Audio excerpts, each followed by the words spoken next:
Thank you, Mr. Mayor. Good morning, class of 2016.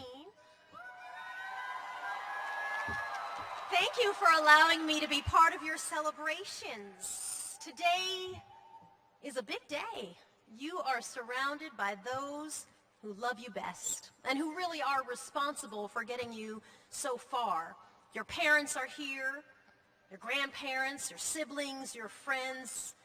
Let's hear it for them, because it is because of them that you have made it so far. It's because of their love and their support, their pushing at times, that you are positioned for the futures that you now face. And I'm going to take a moment, if I may, and speak to the parents and the grandparents and the friends. I know that you are looking down here on the graduates. They might be 21, 22, 25 years old, and you're saying, that is my baby about to graduate. I know, I have 4 kids. I know what it feels like. In New York City, we celebrate 4th grade graduations, and we cry through them, so I know what that feels like. Your baby is leaving the nest, and they are about to begin their real life. But today, I would like to lay your fears to rest. They are not really leaving you, and no, I am not speaking metaphorically. Like, literally, they're not leaving. They're going to be home with their laundry, with their friends, with their stuff. They're literally not leaving because they are likely, according to data, to move back home probably at least 3 times between now and the time they are 40 years old. I might be underestimating the number of times. Students, for you, I know it feels like the end of an era. A day that you say goodbye to a community you've known, friends you've had now for years, saying goodbye to your university. And again, I will lay your fears to rest. Rutgers-Newark will track you forever. There is literally a person right now in the alumni office who is licking, 1,800 envelopes, just reaching out, just keeping in touch. They're going to get your new mailing information. You'll be stunned at how they will track you down. Did you just get followed by @Rutgers-Newark? That was not an accident. They will send you a barrage of emails about fundraisers because you're about to be alums. You have jobs. You have actual money now. There'll be those of you who go on to investment banking, where you will work 120 hours a week in your first year as an analyst. They probably didn't tell you that when they hired you. And there'll be a point where your own mother will not be able to reach you. And @Rutgers-Newark will track you down and ask you for money. There'll be those of you who are joining the Peace Corps. Admiral work. You will be in the remotest parts of the globe. And Rutgers-Newark will track you down even if there is no service on cells in the village that you are living in. Trust me on this. Now, I kind of know how this day is supposed to go. I should sit up here and spout some brilliance as I am your speaker, and you should nod and soak it all in as little sponges, but I tend not to give advice, and I will tell you why. Many years ago, I was asked by a woman's magazine if I could share the best advice my mom ever gave, and I said, I think that's a terrible idea. Because my mother is an immigrant from Cuba, and she is like the tough nut mom, right? She's not the warm and fuzzy, she's the tough mom. And so they were looking for gems of motherly advice, which my mother rarely gave. I said, no, let's not do that. And they said, no, this is a good idea. What's the best advice your mother ever gave you? We'll do a full-page spread, and the top part will be you and your mom hugging. I said, okay. My mother's best advice was, most people are idiots. So the editor on the phone was like, oh, okay, we'll call you back. Click. Never heard from her again. But it's true, it was some of the best advice I ever got, because I think people will spend their lives telling you what you cannot do, what you should not do, what you'll never be able to accomplish. They will tell you why your ideas will not work and why what you'll try will fail when you try something you haven't done before. And my mother's point was, they're idiots, and you shouldn't listen. And I think my mom might be in a position to know. My parents are both immigrants to this country. They met in 1958. My mom is black and Cuban. My dad is white and Australian. And they met because they both used to go to daily mass. My dad had a car, so he would drive. But my mother would walk to daily mass every morning, and my father would basically hit on her. He'd wind down back in the day, there were no power windows. You had to actually wind down the window of a car, and he'd wind down the window, and he'd lean out the window, and he'd ask my mother if she wanted a ride to Mass, and she would say no, because you didn't take a ride from someone you didn't know well, even to Mass. And one day she said, yes, I would like a ride. And they made a date to go on a date that night. And every single restaurant that they went to in Baltimore, Maryland, in 1958 would not serve them, because my mom is black and my dad is white. And they were turned away. They say to my dad, you can come in. They'd say to my mom, you certainly cannot come in, and you absolutely cannot come in together. And so eventually, after being turned away from restaurant after restaurant after restaurant, my mother brought my father back to her apartment, and she whipped him up an amazing meal of Cuban food. She's a fabulous cook. And when she would tell this story to me and my 3 sisters, she would say, see, girls, if you could cook, you can get a man.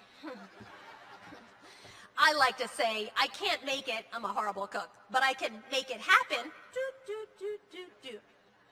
My parents decided that they would get married at the end of 1958, when interracial marriage was illegal in their state, Maryland, and in 16 other states in the nation. And so they drove to Washington, D.C., and they got hitched, and then they drove back to Baltimore, and they lived illegally as a married couple.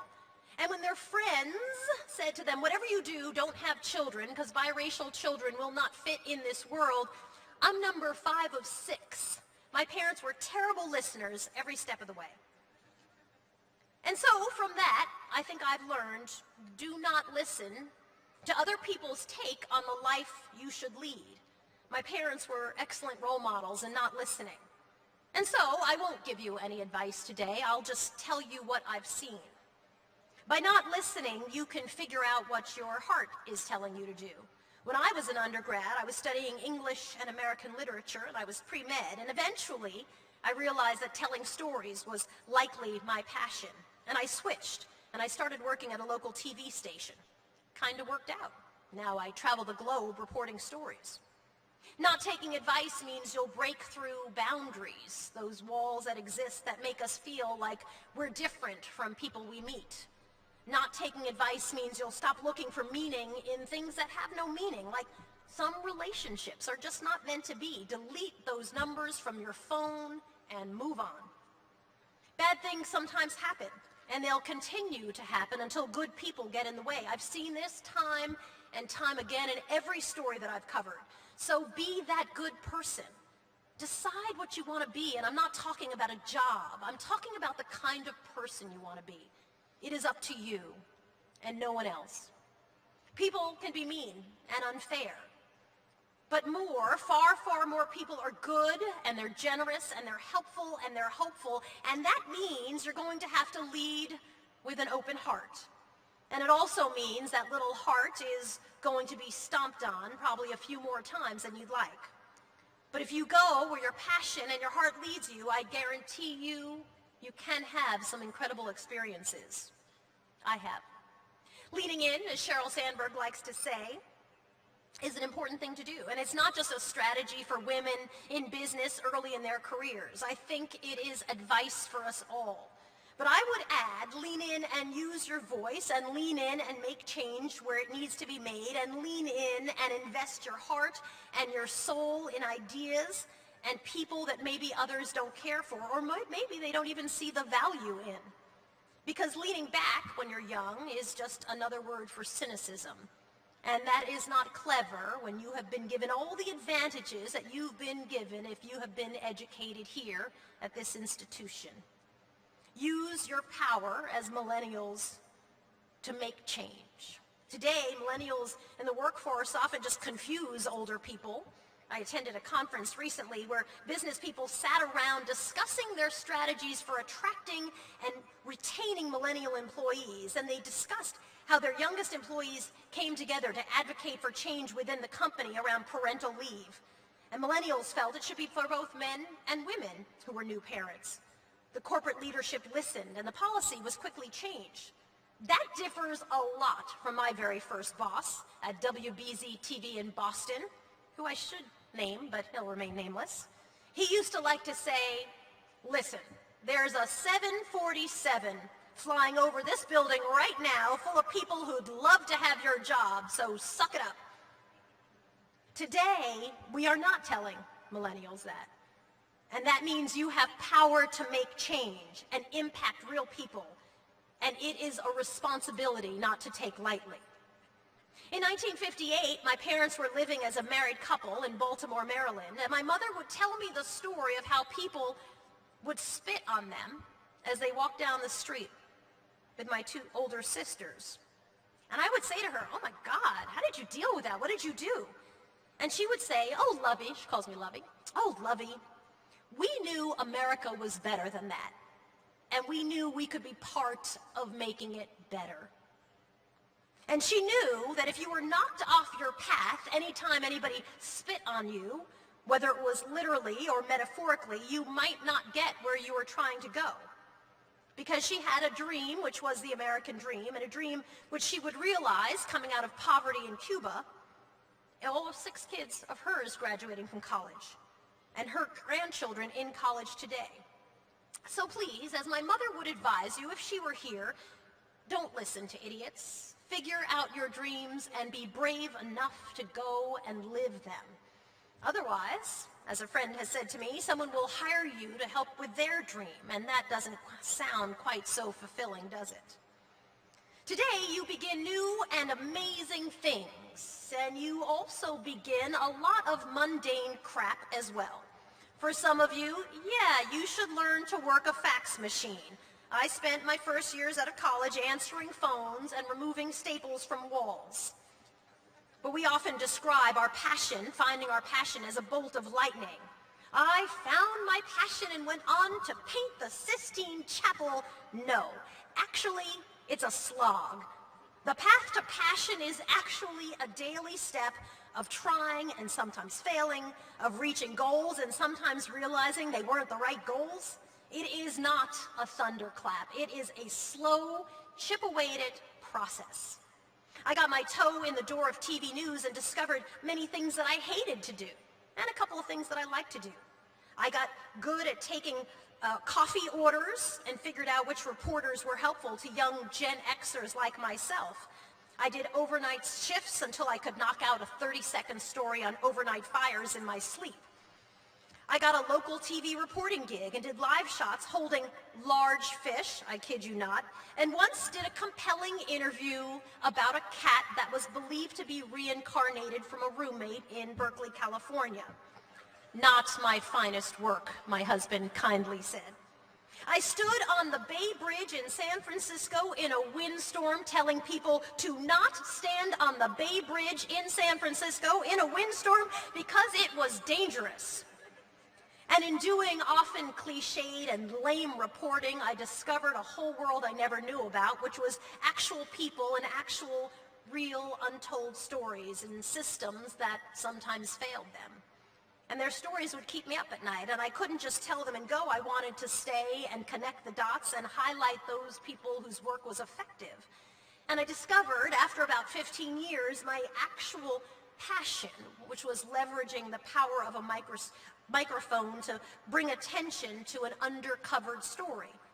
And I finally discovered my dream, which was to tell stories of people whose stories often went untold. People like my mom, like many people in this audience, people who are on the cusp of amazing things if they decide to be brave and committed to what life can be, unfettered from the expectations of others, and truly, truly unafraid. It took time. And it was a slog. But my biggest strength was that I just didn't stop. What I have seen in my career, whether it's covering tsunamis in Asia or Hurricane Katrina or New Orleans or earthquakes in Haiti, is that pretty much everybody wants the same thing. We're more alike than we're different. And so you need to break through walls that you think exist between people who don't look like you and don't act like you, because those walls don't have to exist. You need to seek to understand why people act like they do and why they do what they do, and seek to know people where they are. You don't always have to agree. But having conversations is the only way to bridge the distance in understanding each other. Not taking advice means you can choose to stand up for people who need your voice. You'll have that chance, unfortunately, every day to say, this is not okay. Or you can choose to walk by and avert your eyes when you see an injustice, big or small. So be that person who stops. And at the risk of maybe not voicing a popular opinion, be that person who says, this is not okay. This is not okay, because America is better than that. You have some of the best education money can buy if you're sitting here, and I think that means then that you have an obligation, because not everybody has had the chance that you got. And that obligation then is to use the power that you've been given to help others who have not been quite so fortunate, to use your voice in defense of those who cannot speak for themselves, to use your access and your influence to advocate for other people. Finally, do not let people kill your joy. You will find them. They will glom onto your shoe like gum. And so I would advise, starting today, remove people from your life who make you feel bad about who you are and what you want to be. Block them on Twitter, unfriend them on Facebook, and in real life. Don't let people steal your joy from life. You have your lives ahead of you to do well and to do good in this world and to be great and to do good to others. And to find greatness and to seek out goodness in other people, because it is all around us if you just look. Graduation is a day of big questions. What do you want to be? What do you want to stand for? When are you moving your stuff out of your parents' house? Big, important questions. But superseding all of those questions, I think, is this one. What do you care about? You have been positioned, class of 2016, to do great things. But do them in the service of others. And I think you will discover that selflessness is ultimately the thing that does make you great. Congratulations, and good luck.